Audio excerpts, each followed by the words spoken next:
up. So I like to use my hands, so these are great. I'll just grab the, thank you.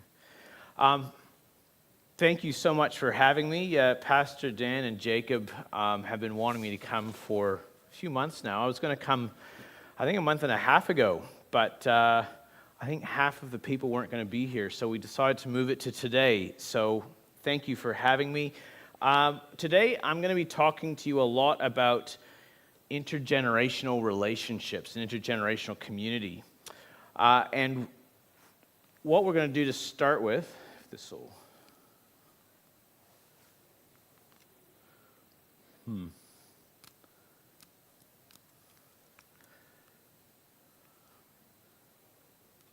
If I can get this going. There you go. So a little bit about me in case you didn't know. My name is Joe. I've got a few degrees behind my name, but people say, what do you prefer to be called? I've been Mr., I've been Pastor, I've been Doctor. Joe is fine. Joe is fine. While I am working full-time at Central Church here in Toowoomba, I'm also what's called a conjoint lecturer at Avondale. What does that mean? It means basically I'm considered unpaid faculty there, and they want me to do lots of research because it'll be a benefit to them, and having their name will be a benefit to me. So I'm faculty even though I'm not there, basically. You may have seen my family around, possibly, particularly if you have anything to do with the school. My wife Jodene's there at the back today, and we have 3 kids. They have grown since that picture. My oldest in the picture is now well above my height, and he's 15 years old. Then we've got John, that's Samuel. We've got John, who's 10 now, and Sarah Lynn, who is 7 now. But today, I'm here to talk to you about being intergenerational. But before we really get into it, we need to talk about what is a generation. Most people know the first bit, that it's a group of people who share a similar timeline. But it's not just that. A generation is actually a subculture of people. So it's also people who share a similar culture. For example, someone who grew up in the 1980s in Toowoomba is not necessarily the same generation as someone who grew up in the same time in Moscow. Very different cultural background, and that impacts the characteristics of their generation. So every generation has general similarities in terms of values and in terms of perspectives. And we're going to talk about that today. And often I have found, before I did my research, and since it's become even more obvious, that a lot of the conflicts that we actually have in churches, sometimes even in society, is because of misunderstandings between the 2 different generations, or 2 or more different generations. Or one generation thinks what their views are more important than another generation's viewpoint. So we're going to talk about that today. So there are 7 current generations. There is what's called the traditionalist generations. They're actually 2 generations. The reason why these days we combine them into one is because they have very similar characteristics. And the oldest of those they're almost sadly on their way out. Most of them are 90s and above right now. And then we have those who are we're considered the silent generation. We have the baby boomer generation, we have Generation X, we have the millennial generation, we have Generation Z, and we have Generation Alpha. They are our kids. So have a look at that and see where you fit. Later on when we have the service, I'll be asking you to put your hands up to represent your generation. There's often in a lot of church circles misunderstanding the difference between multi-generational and intergenerational. Most Adventist churches are multi-generational. Most Christian churches are multi-generational. And let's look at what the difference is right here. Multi-generational community is a community made up of representatives of different generations. That sounds pretty simple, hey? So what makes it intergenerational? Some people might think that's what intergenerational is, but it's not. Intergenerational, first part's the same, but they engage in positive interactions with each other, resulting in interdependency and mutual benefits. So, most Christian churches, most Seventh-day Adventist churches, you have different generations who are in the same place at the same time, but they don't really talk to each other. Unless they're related. If you're related, you have to talk to them, right? But if we think about people who are not related, most stick to their own generation when they talk in church. But an intergenerational church is one where the different generations, they actually have relationships with each other, and good relationships with each other. Why is intergenerational worthwhile? Now, Dan and Jacob have given me a big task of trying to cram 2 seminars into one today. So I'm going to try my best to be succinct and efficient today. So let's talk about why should we be intergenerational. Because there's been a move, particularly in the last 10 years in the Adventist church. In other Christian denominations, it's been happening for decades. But there's been a trend lately for churches to have separate services for children, separate services for youth, and then everybody else. I've even been to one church where they had a separate service for old people. So why is it worthwhile? Here's a few reasons. First of all, if you have a couple, let's say they're called Bob and Anna. Hopefully there's no couples here called Bob and Anna. And they have been struggling in their marriage. Bob comes home after working all day and he feels like not really doing very much when he gets home. That is your typical guy, myself included. Anna also works. And so when she gets home, she sees the house and she wants it to look really well. And so they have conflicts because Anna wants things to be cleaned up and wants the jobs done, and Bob just wants a break. Is a great solution for them to get divorced, because then they both get to do what they want. Is that a good solution? It's not really a good solution, but it is a solution that many people today pursue. This happens in churches as well. Sometimes you have church splits because you have 2 groups of people and they don't get along, so they'll call it a church plant. But it's actually a divorce. It's not a birth, it's actually a divorce. And they will split because they can't get along with each other. But divorcing is not a great way to solve problems. It's not a relational solution. Whereas being intergenerational, we're actually looking at the problem. We're helping people to get along with each other. It's scriptural. You have... Even though the word intergenerational is not found in the Bible, the concept is throughout the Bible. You have scriptures that talk about one generation shall teach the other generation. You have, in the Old Testament, if a king or the high priest wanted to talk to the people, he would ask everyone to come. He would ask the women and children and the babies to come. He would ask the old people to come. You have the battle that happened between Elijah and the prophets of Baal. It says the whole nation was there. It wasn't segregated. They would actually have everyone come together, because even though everyone had different roles, particularly in that point in time, everyone was seen as somebody who needed to know what was happening in the country and when it came to spiritual things. We have the New Testament where did people meet?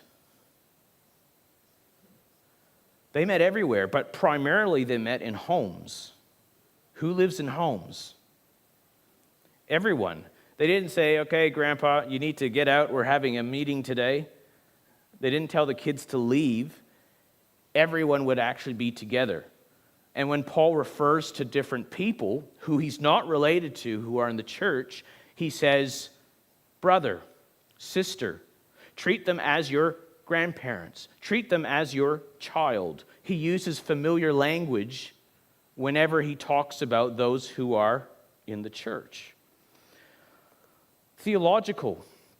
We have several different theological concepts in most Christian denominations, most Protestant denominations. In the Adventist Church, we certainly believe in these as well. We have, first of all, the priesthood of all believers. Is that the priesthood of all believers who are between the ages of 20 years old and 50 years old? It's not. It's an intergenerational concept. We have the body of Christ, which I'll talk about today. The body of Christ, again, it's not limiting anyone to their age. It's not saying that person's too old to do anything. We have things like the gift of the Spirit. Who determines the gift of the gifts of the Spirit? The Holy Spirit. Not the people saying you're too young to preach. It's actually the Holy Spirit that determines who has those gifts. So many of the theology that we adhere to, or at least we say we adhere to, is in our intergenerational concepts. Again, I'm sorry by how quick I'm going, but trying to squeeze this. If we're not going to look at Christian sources, but we're going to get scientific, it's also supported by developmental and learning theory. The basic aspect of learning, we could also say discipleship, is where someone with more experience is passing on their knowledge and their skills to someone with less experience. Not all the time, but in most cases, that's an intergenerational process. You have an older teacher who is teaching a younger student. You do have times where it's the opposite. Most of the time, that's an intergenerational thing that is taking place. Learning theory, same sort of thing. We've got psychology, sociology, and medicine who also support the idea that we are actually healthier in all respects of health when we are actually having positive relationships with people who are of different age groups. They have done studies. Maybe you have watched I think it's on ABC. What is it? The daycare in the retirement village. And they've found that when those who are in retirement villages mix with very young children, they actually have less problems with dementia. They have less problems with Alzheimer's. The people feel like they have more purpose in their life. And they also find that the young children are actually getting a lot of benefits as well because many of them don't have grandparents close by. Finally, Jesus died for every individual in every generation. Amen? Amen. This is very important. We need to stop treating those who are older or younger than us as though they are inferior to us. And sometimes in our minds we don't really think it, but in how we tend to treat people, sometimes we treat people as though our generation, whichever generation you might be, is better. But Jesus died for every generation. Jesus has a work that only a specific generation can do because of how the world is. And we need to see each generation as a gift that God gives the world for a specific mission. And here's a hard reality. If we don't learn to get along, we face extinction as a community. Some people don't like it when children make noise in church. I like it if the noise is a minimum. I've been to churches where kids cannot breathe too loudly or they'll be looked at. But the reality is when children make noise in church, that's the heartbeat that you're hearing of the church. That means that there's going to be a future in that church because there are kids in that church. If we do not learn how to get along with each other and learn that we each have things to contribute, we will face extinction. So, tell you a little bit about what I did Debbie said I have a fountain of knowledge on this topic. I did a PhD through Avondale that looked at the impact of discipleship on well-being in intergenerational congregations. For those who are academic and who want to know more, it was a mixed method study. It was a sociological study, so we actually looked at how do people in these churches, how are they impacted by these three things. We had a questionnaire that is 117 items long. That sounds really painful, but it only took about 9 minutes for people to do it. There was almost 500 interview minutes that I did, listening to 14 different individuals tell me about their experience in their church. The people who did the questionnaire, there was 545 people, so it was substantial. It was 11 congregations. One of those congregations was not an Adventist congregation. I was hoping to have a 50-50 split, so it could be well-rounded. We could do comparisons. But most non-Adventist churches were very interested in the study, but they didn't feel like they could take up any time doing the actual survey. But one church did, and their church is actually based on being intergenerational, so it was great to have that church in particular in the study. And the ages range between 16 and 80 years old for those who participated.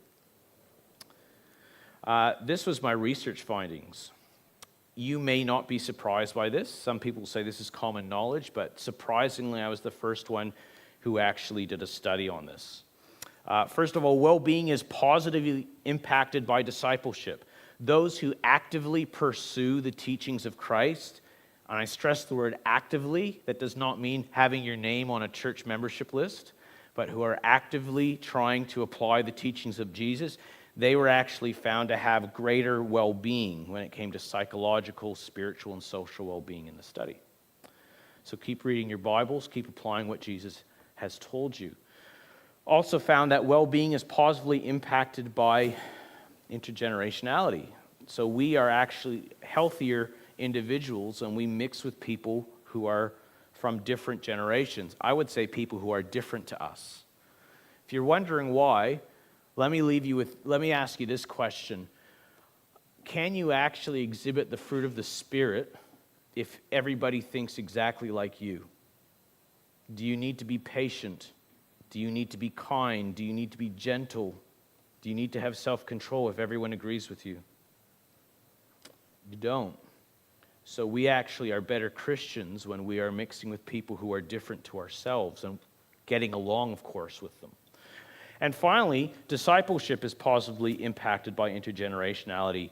And this is, I mixed that last one up. This has to do with the fruit of the Spirit. But we are psychologically and socially and spiritually have higher well-being when we mix with people who are of different ages to ourselves. So to get all this findings in my study, I had to do something that I realized no one had done before. There was actually very little on this topic in academia. Intergenerational relationships, there's only been stuff really on it in the last 10 to 15 years. So I didn't realize it at the time, but I actually ended up becoming a trailblazer in this field, which is pretty cool. But it was a lot of hard work because there was nothing much on it. I had to figure out, how do I measure how intergenerational a community can be? There was a lot of information that had to do with conversations and storytelling and theoretical concepts, but no one had actually broken it down into its elements. And after much study, realized that being intergenerational, there needs to be these 5 characteristics in a community.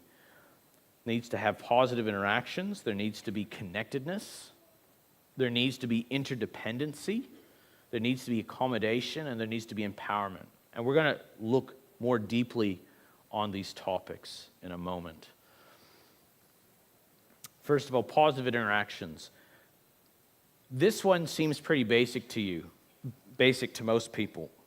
But practically, it's actually one of the things many churches struggle with. So positive interactions It requires people actually talking to different people who they are not related to, who are from different generations. And obviously needs to be positive. Now, I remember growing up, in some churches I attended when I was growing up, there were certain older people who, whenever they would talk to me, they would tell me that I was doing something wrong. That is not a positive interaction, is it? Can we get money out of an ATM if we've never put any credit into it? It's pretty hard to get change out of someone if you've never put anything positive into them. So if we expect someone to take our advice, to take our wisdom, we actually need to fill them up first before we can take something out. What we found in the study is people tend to interact the most with their generational peers. So those who are Gen Xers in church, they tend to mostly speak to Gen Xers. Those who are baby boomers tend to mostly speak to baby boomers. Remember, you can't count people you're related to in this, right? Obviously, you're going to speak to your kids and your uncles and your aunts. This is looking at people you're not related to. People tend to interact the least with generations they don't naturally mix with. So we found in the study that seniors are the least likely to talk to kids. This may not have been the case if you went back 20 years ago when most of the Sabbath schools were being run by the older generations. I don't know how it runs here, but in most churches that doesn't tend to happen anymore. It tends to be parents who run it. But I remember going back 20, 30 years ago, it was the older people who actually used to do the Sabbath schools. Back at that point in time, it probably would have been much higher, but these days, because there is no official position, the study found that most older people don't talk to kids unless they're grandkids. Most teenagers don't talk to older people. Those are some of the things we found in the study. For us to change this in a church, we need to develop a culture of intentional interaction. So we can't just expect this to, as I mentioned, most Adventist churches, most Christian churches will say, we have everybody together at the same time and same place, and so that's great. We don't really need to do anything. People are just going to naturally start talking to each other. But what we found in the studies, that's not actually true. Just like when you go to a movie theater, you don't go and talk, even when the movie's not running, you don't go and talk to people who are in the movie theater who you don't know. Everyone tends to only talk to the people who they are familiar with. If we have a church social, and we want to have the youth come to it, or the younger generations come to it, and we just have everyone together, but we don't intentionally talk to the younger generations, and they don't intentionally talk to the older generations, you're not going to have positive interactions take place. There has to be intention behind it. Just because people are in the same room, that does not mean you have a relationship with them. Just because someone goes to church or is on a church membership list does not mean they're actually an active Christian. Just because you spend a lot of time in a garage does not make you a car, right? Just because everyone's in the same room does not mean that they're actually mixing and having relationships with each other. It needs to be intentional. We need to have intergenerational times and spaces. Here's some examples. I mentioned socials already. Socials are fantastic opportunities, but you have to get people to intentionally mix. If you have a social where there's 200 people from church going to it, which is a fantastic turnout, but everyone just talks to their friends who they usually talk to, you're not going to have any intergenerational characteristics taking place because everyone's just talking to their friends. You might as well just be in your houses having your friends over. So when you have socials, try to have activities where you're getting the different generations actually mixing together and talking to each other. Having different churches have different names for it. I don't know what you call it here. life groups, growth groups, small groups, cell groups. What do you guys call it? Small groups. So small groups are a great way, but you have to, again, there has to be intentionality. If you have most of the time small groups, everyone's the same generation. Why? Because it's easy. It's really easy because you know you have an idea what everyone is thinking about, worried about, but I have seen examples of small groups where they purposely have people of different generations in it, and it does take a bit more work. But if you ask questions that anyone can answer, let's say you're talking about Peter out on the boat, about to walk on water, the idea of fear comes up. Can you ask someone in their 90s and somebody who is 3 years old what's something that you're scared of? Will they both be able to answer that? Yeah. Will they both be able to tell you of an experience where they were afraid of something? Yeah. It's a matter of us trying to make the questions so that it's things that are relevant to everyone. But that's a great space where you can get to know people. You can end up having spiritual aunts and uncles and grandkids who you're not related to because of being in a small group together. Having a seeking culture.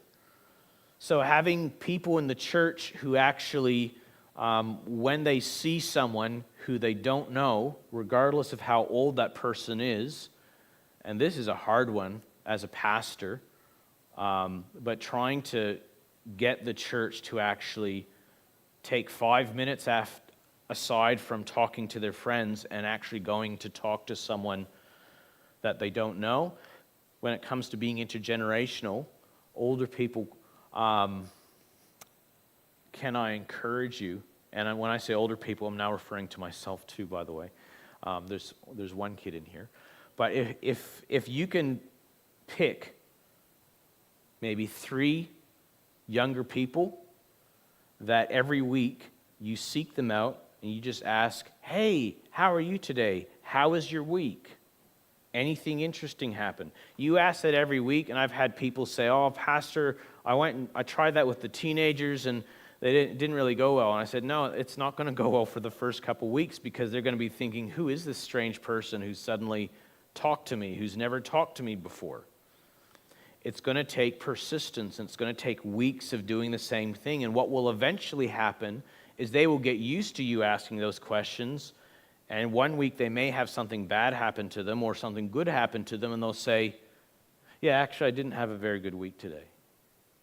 And try not to be too shocked when they actually answer that, especially if they're a teenager, and say, oh, why was that? And they may share something with you that they don't want to talk to their parents about, because you have become someone who is consistently showing them that you care. And you will start to build a relationship with someone. But it takes work.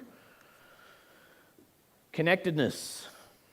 Connectedness is basically a feeling of belonging that we have as a group of people. We feel as though that we're part of something that is bigger than ourselves. So it's a sense of belonging takes place when people feel as though they are part of something bigger than themselves. For example, family. Does the Apostle Paul use the term family a lot in the Bible? He does. He refers to believers as family members of the household of God. And I've been churches that are very good at being intergenerational. When I did the interviews, many of them used the word family to describe the people in their church, which is fantastic. So connectedness is like becoming a family, really. So intergenerational community requires connection between unrelated people of different generational backgrounds. So to create a sense of family requires opportunities to get to know each other on a deeper level, such as this first one is something that Christians and Adventists used to do very, very well at one point in time, but I've noticed we don't really do it very much at all, and that's testimonies.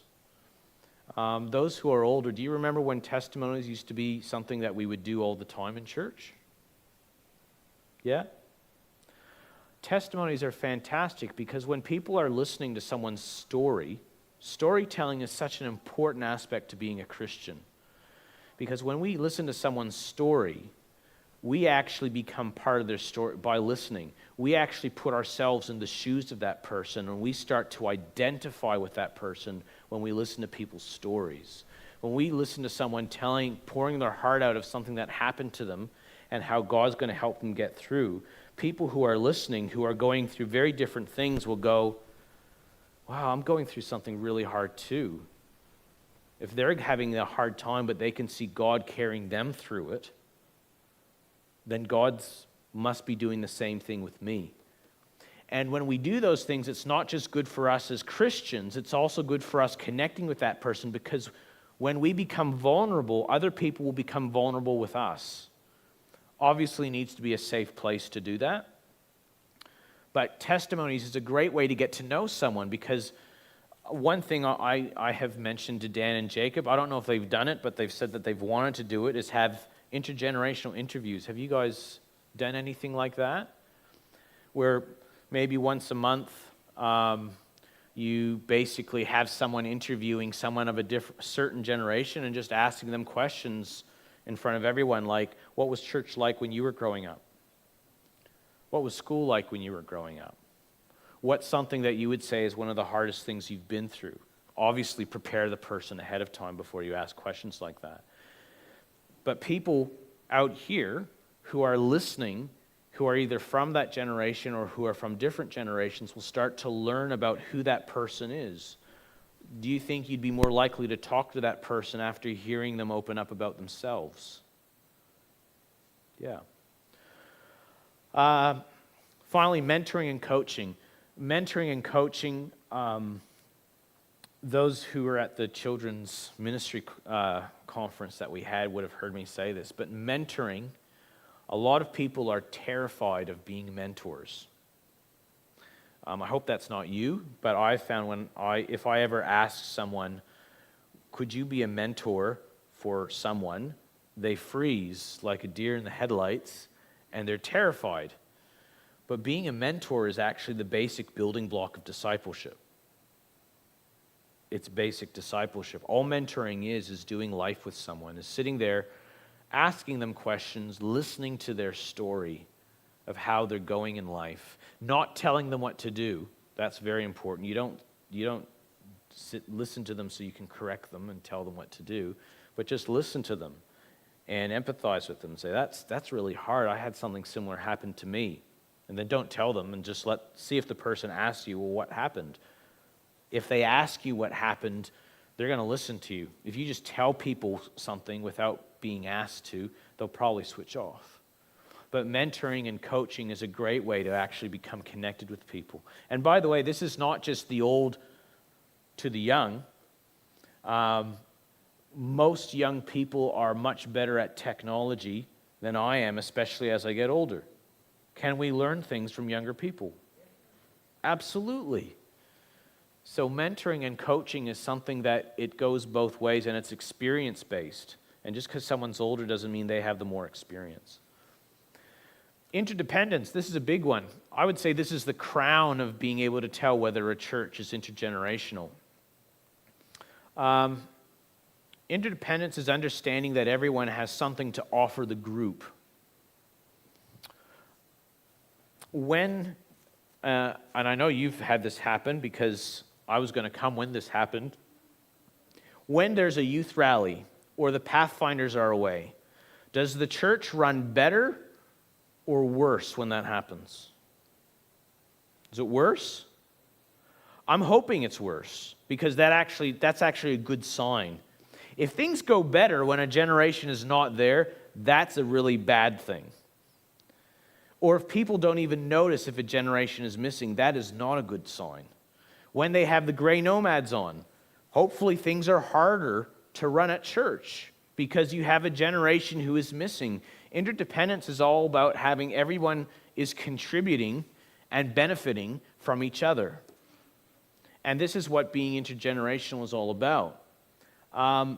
Here, unity and diversity, that's sort of the motto I have for what I try to do. But this is something that in society and in Christianity, it's a struggle for both, understanding the fact that we do not have to agree with each other to be friends. We don't have to agree on how everything works to be loving to someone.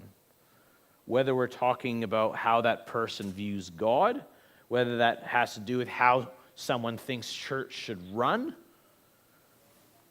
we are better Christians when we actually interact with people who are different to us, because it means we are having to exhibit the fruit of the Spirit. You can't be patient if everyone agrees with you. You don't need to be. You don't need to be gentle if everyone thinks exactly like you do. Interdependence is about seeing that we benefit best when we're actually working on things together, and that we are better together. Fostering interdependence takes place through serving others while accepting help from others. Here's some really good ways that you can actually become more interdependent as a church community. Mission projects. We often will have mission projects where, like I know that Stormco has just happened, and isn't that great that the youth went on the Stormco? It's great, isn't it? You know what would be better, though? If there was other generations who went with them on the Stormco. Because then you learn that you have to rely on each other, and there's nothing that actually forms better bonds than having to serve beside someone. Serving someone is great. Being served by someone's okay, but serving with someone, relying on each other to accomplish a goal, that is a great thing to do. And missions are great ways of actually doing that. Skill partnerships. I haven't seen too many churches do this. I have seen this in workplaces, though, but you could do this at church. Is if somebody is wanting to learn something, then partner them up with somebody who is a different generation to them who knows how to do it. I mentioned the technology thing, but you can do that with all sorts of things. If there are people who are really want to learn how to play basketball better, they want coaching, it's a great opportunity to get some people of different generations who are really good at that and help them be the coaches with them. So you're actually learning skills. If somebody wants to become a mechanic, then have someone older than them who is already in the game and say, hey, why don't you come to work with me, and you can just work with me and get an idea, and you can ask me questions. It's a great way to actually become interdependent with people. This last one, this is actually something that myself and Pastor Daniel and Heidi Maz, we would love to actually have a combined school church event where we have an international food fair. Because food brings people together, and this is a great way for us to actually contribute and be blessed by other people's gifts. So things like international food fairs is another way for us to actually learn that we are better together.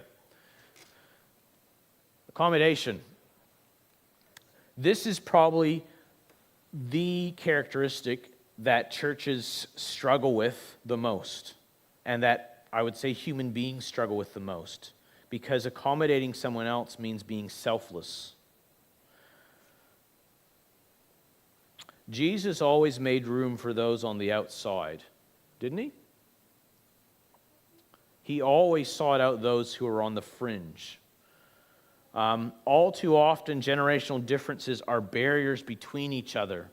For those who are married, do we always agree with our partners? No. I love my wife, but I've stopped complaining about how the dishwasher is stacked. I like it to be stacked a certain way, and so I just do it because no one else will listen to my thoughts on it. And we don't always agree with it, with each other, but do we love the people who we've married? Yes, we love them. And sometimes we do things even though we're like, you know what, I'd rather not. There's things that Jodine has been great in. she has come down to the level of myself and my son in watching some action movies that she probably, sometimes I'm like, yeah, this one, you won't like this one. But she tries, and she doesn't really want to, but she does it for the sake of the relationship. We need to do that in church. How much does Jesus have to put up with us? Can we put up with other people sometimes? So accommodating means giving up, having a willingness to give up our personal preference for the sake of other people. I'm just going to mention one thing, and then I'm going to leave it. Music. It's a personal preference. People 500 years ago would not know they wouldn't recognize anything. Even at the most traditional place, they wouldn't recognize the music. They'd be like, what is that? The disciples wouldn't understand any of it either. We argue about things, and at the end of the day, we want what we want because we want it. We need to stop just being selfish sometimes. Let's just leave music there for now, because that's a huge thing that can blow up. There's always people in churches who love to argue about music. Let's talk about mission. There's often a discrepancy between different generations as to what money should go to. This afternoon, I'm going to have seminars talking about that. But we need to learn that sometimes we need to be willing to sacrifice for the sake of others, and they should sacrifice for us sometimes. But if everything is always in one direction, is it a healthy relationship? If one generation or one group of people are always getting what they want, is that a healthy relationship? That would be a very unhealthy marriage. If there was a marriage where one person was very controlling and called the shots for everything, I'd be recommending counseling. But we often do this in church as well. We often think that different generations have different values to other generations. We're going to talk about that this afternoon and this morning a bit. But that's not true. All generations think it's very, very important to be authentic. Every generation thinks that. But the younger generations, they put that as a higher priority than reverence. All generations think reverence is a really important thing. But some of the oldest generations, they put that as the highest priority. The baby boomers, they want things to be excellent. Often in studies and in church, things have to be excellent. That's what they put up as the top. Gen Xers often say it has to be meaningful. But sometimes something that is meaningful doesn't seem very reverent. And sometimes something that is reverent doesn't seem very authentic. And sometimes something that is authentic doesn't look excellent. And we fight in church about really great things. My great thing is better than your great thing. That's what we fight about in church. Accommodation is an important part of being a Christian, because being a Christian involves sacrifice and surrender, right? We need to seek ways to include those who are different to ourselves. Here's some examples. Find ways to give access with those with disabilities. Create opportunities for different art forms in the service. If people get hung up on music, well, what about all the other art forms? Because music is just one of the palette of art forms. Have different art forms done in the service, as well as communicate in different ways. Some of the people at Central learned something really important from my wife a few weeks back. We put a social on, and the committee was just going to put it in the bulletin because that's what they've always done. And my wife said, no, we need to put posters up and we need to put advertising up. And they said, oh, okay, if you do that. We ended up getting, I wasn't there for it, I was in North America, but you ended up getting like 90 people go to this social. They were expecting 20 people because they picked different ways to communicate, and suddenly you had all these other people turn up. Provide materials for children to play quietly during the services. That's an easy one. If you don't want them to be distracted, well, give them some quiet things they can do. They'll listen while they play. Include people of all ages and cultures in service where possible. It's great to have a teen band come up. It's great to have a children's day. But why not have some teams that actually have a mix of people in their band? That shows they can get along and they can pick music together. Vary the kinds of Christian music. If you can't do that during the service, then do it at other times. Use stories to teach concepts in the sermons. This is what I tell pastors all the time. If you want kids to listen to your sermon, then don't just give sermons about theology and facts. Include stories in it. Because often the children's story is the time when everyone in the congregation is listening, right? Why? Because it's a story. Finally, do a mission project for a group of people in your local community that are not well represented at church. It will teach people to learn to think about other people. Empowerment is the last of the 5. And empowerment is something that is a struggle for leaders. Church leaders struggle with this. Spiritual gifts, body of Christ, priesthood of all believers. These are all theological concepts where people are being given authority without any regard to their age. So why do we get so tied up with how old people are before we actually allow them to do things in church? Where possible, we need to give leadership and ministry opportunities to everyone, regardless of their age. So leadership teams and ministry teams should look like the demographic of your church. In my opinion, so should the church should also be a demographic of the area that they live in, but that's my opinion. With extra care to include some of the minority as well. If you want your church to become more diverse, then you need to give opportunities to people who are not well represented. When someone has the potential to be a leader, find an appropriate mentor for them. In my opinion, anybody who has a leadership role in the church should have an assistant who they are mentoring to replace them one day. When someone in politics chooses to stay in a position such as a prime minister position or a presidential position, and they stay in that position for decades, what do we call them? Dictators, right? In churches, should it be any different? We should not have people who are just always doing the same role constantly. They need to be mentoring other people to replace them for the sake of the congregation, for their own sake, because we all need breaks. All right. I'll finish on this point. This was not part of the 5 that determines how intergenerational church is, but it is probably evidence that a church is intergenerational if there is mentoring taking place. Most churches I have been to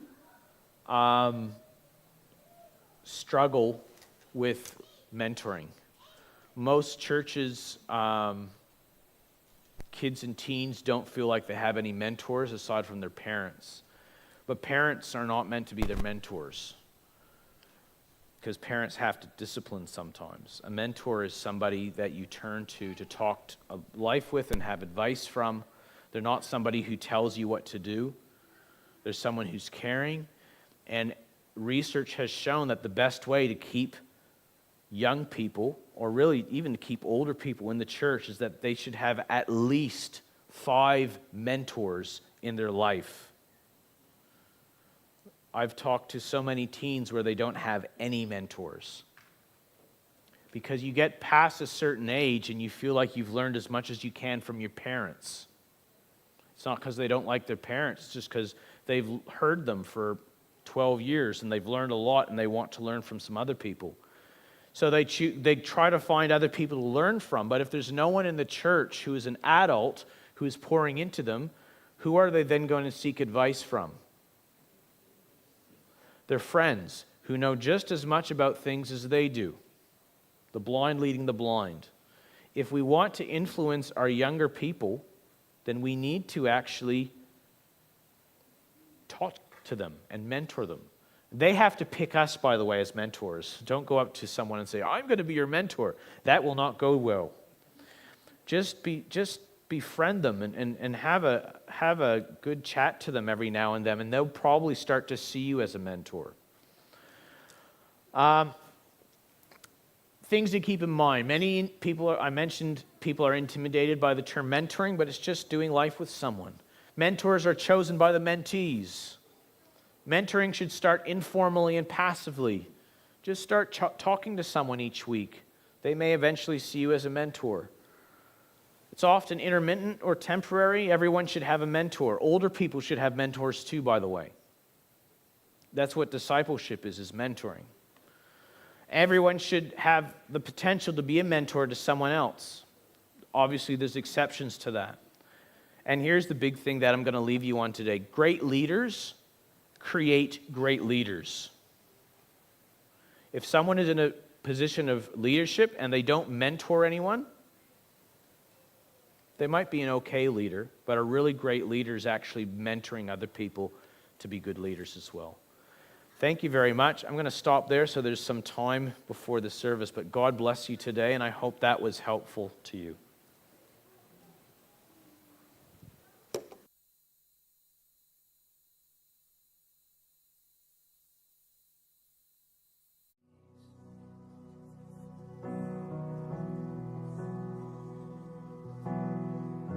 The Lord bless you and keep you.